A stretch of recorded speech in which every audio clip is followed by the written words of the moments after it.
Welcome to Behind the Drums.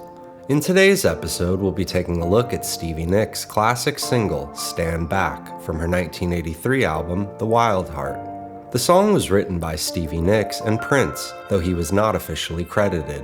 Production duties were handled by Jimmy Iovine, who she had worked with on her debut solo album, Belladonna. The idea for Stand Back came about on the day of Nicks' marriage to Kim Anderson. The newlyweds were driving up to San Ysidro Ranch in Santa Barbara when Prince's song Little Red Corvette came on the radio. Nicks began to hum along to the melody, which ultimately inspired the vocal cadences for Stand Back. When she was ready to record, Nicks reached out to Prince to share her story and ask his permission to use the melody. About 20 minutes later, Prince showed up to the studio and contributed synthesizer parts, although his involvement remains uncredited on the album.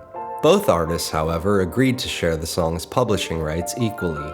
It is important to note that there are differing accounts regarding Prince's contributions. Prince has stated that he programmed the drum pattern and played most of the synth parts, while Nicks' keyboard player Dave Bluefield asserts that he programmed the drums and that Prince only contributed upper octave synth parts during the chorus.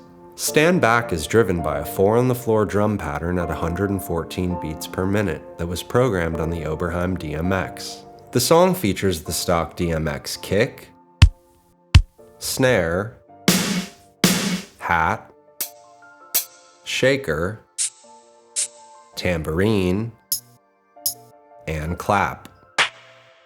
The snare is processed through a large gated reverb, which I'm assuming came from the AMS, while the rest of the drums are relatively dry. The main synth riff was played on an Oberheim OBXA, which was released in 1980. While the drum pattern is relatively simple, it serves as a perfect foundation for the synth riff to take center stage.